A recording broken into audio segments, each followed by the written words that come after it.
All right, so I don't know what attempt this is at this video, and now I'm getting a text message from my husband. Traps, so I'm just kind of rambling here. Hey, wow, your makeup looks beautiful. You say hi, everyone. Oh, sorry for the interruption, but this is real life. Okay, this is like take 12 of the video. Mom and husband. Oh my gosh, are you kidding me? Dog. The Lord is trying my patience right now. Maybe there's some spiritual warfare going on right now. Like Satan doesn't want this video to happen, but it is going to happen. So get out, Satan. You know what I mean, you guys? For real.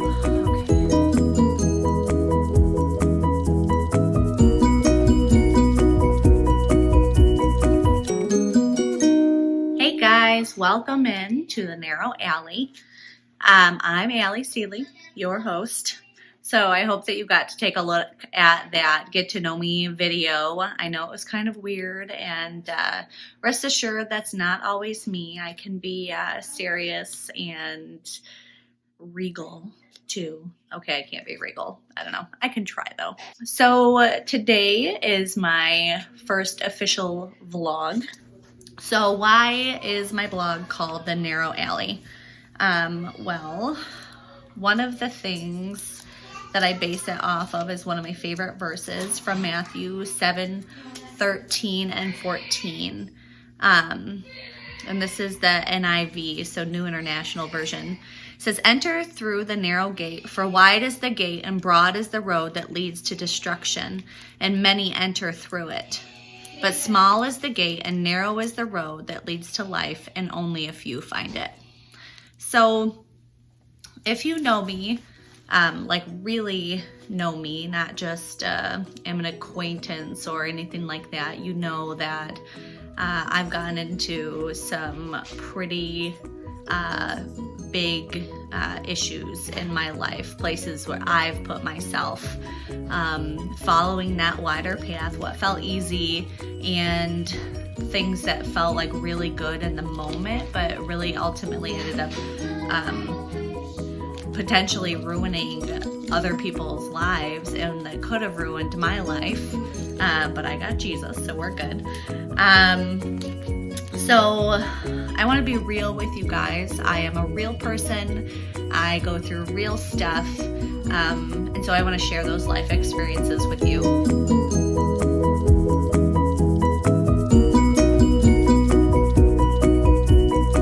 Okay guys, so I'm going to go through two stories in the Bible right now to kind of intro into what we're going to talk about today.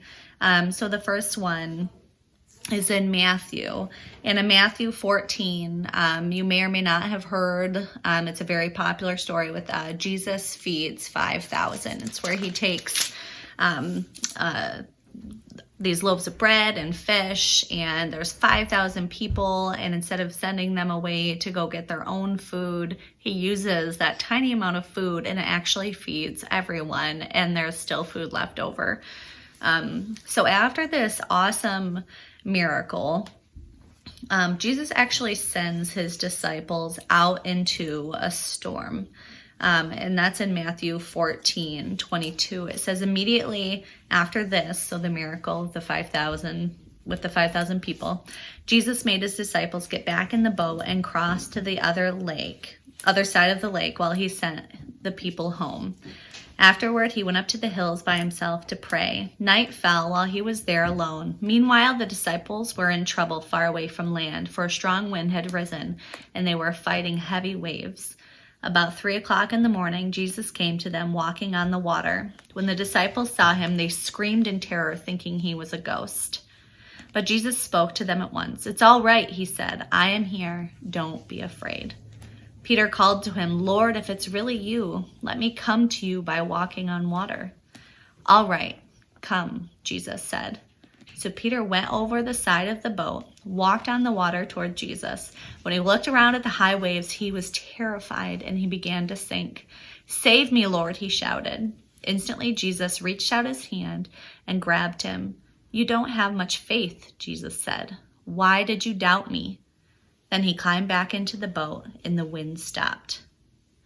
So the story goes on. The disciples are so excited that Jesus gets there. They cross the lake and everything's fine. What I want to point out in this is that Jesus knows everything that will ever happen. He knew before he sent his disciples back out after this amazing miracle that they had just seen him perform. He sent them out knowing that there would be a huge storm, knowing that this was going to scare them, knowing that they were going to feel out of control, unsafe. But he did it anyway. But isn't that great that Jesus allows these things to happen, knowing that that's what we need to call out to him? It's like the disciples still needed even more to learn that they can trust their God, that God is the God of miracles, that God knows what's going to happen. God has all of these things planned out, and that he is big enough. He is bigger than all of those things. Jesus did that for a reason. He sent them out for the reason. And even farther into that, I love when Peter says, "Hey, if you are really Jesus, let me walk out to you on the water."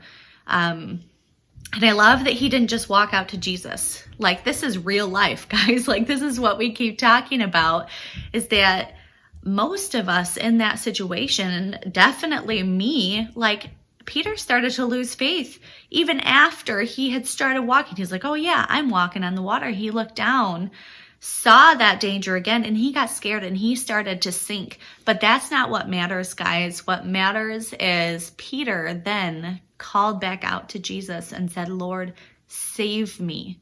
That's what matters here. So are you feeling like you're sinking? Like, we knew that God knows about this COVID-19 stuff. He knows everything that's going to happen. He let us come into this for a reason, because we can trust him. And you can't feel bad if you started to accept these things, and then maybe this last thing with the governor saying stay home, you can't go out anymore, maybe that puts you back into a sinking situation, because I know that it did me. It threw me right back down. I had to call out and say, "Lord, save me." But it's so great that we're able to do that, and that he's still there. It doesn't matter how many times we lose faith, he's still there. So the other one is actually in Mark 4. Let me just find it here. I think, yes, Mark 4:35. It says, "As evening came, Jesus said to his disciples, let's cross to the other side of the lake." He was already in the boat, so they started out, leaving the crowds behind. But soon a fierce storm arose. High waves began to break into the boat until it was nearly full of water. Jesus was sleeping at the back of the boat with his head on a cushion. Frantically, they woke him up, shouting, "Teacher, don't you even care that we're going to drown?" When he woke up, he rebuked the wind and the water. "Quiet down." Suddenly, the wind stopped. There was a great calm, and he asked them, "Why are you so afraid? Do you still not have faith in me?" They were filled with awe and said among themselves, "Who is this man that even the wind and the waves obey him?" So I'm going to use that as a segue to go into this story that our pastor shared with us on Wednesday over our midweek reset online. And Pastor G, I hope you don't mind that I'm stealing this from you, but I just love this story so much. The story is about this farmer who was hiring a work hand. He needed someone to help him. And he kept asking the people that he was wanting to hire, "What about you is a reason that I should hire you. Like, what do you have going for you? Why are you good at your job? And, the things that you do during an interview. And he was talking to one of the potential candidates, and the guy said, I can sleep through a storm. Okay, so I don't know about you guys, but that would be a red flag to me. Like, I don't want a workhand that's going to sleep through the storm. But in this story, the farmer hired him anyway. And then, of course, you probably already guessed it, a storm comes. The farmer wakes up in the middle of the night from the thunder and the lightning, and he calls out to his farmhand, and the guy just won't wake up. Like, he's sleeping through the storm. So the farmer gets out of bed and runs to the barn to make sure it's locked up, and the barn's been locked up, and he runs to the one that keeps the horses and the animals, and all of the animals have already been put away. And then he goes to check to make sure all of the tools were put away, and those are all locked up in the shed. And he's like, oh, the tractor, we have to put the tractor away, but that's already been taken care of. And then he understands what the farmhand meant. He can sleep through a storm. He saw this stuff coming. He got things ready. He was prepared. He had a plan. God is our farmhand. So I want you guys to remember that today.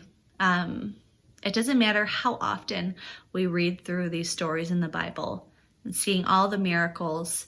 Doesn't matter how often in our lives that He has come to save us.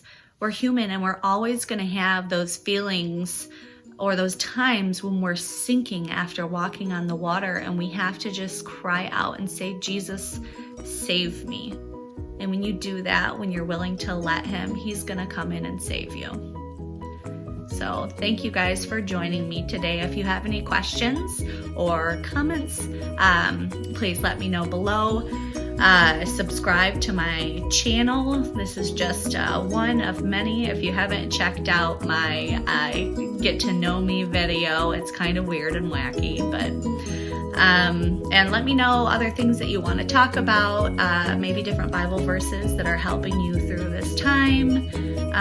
Are you struggling? Do you suffer from depression or anxiety? What's going on in your life? I can't wait to get to know you. Thanks for joining me.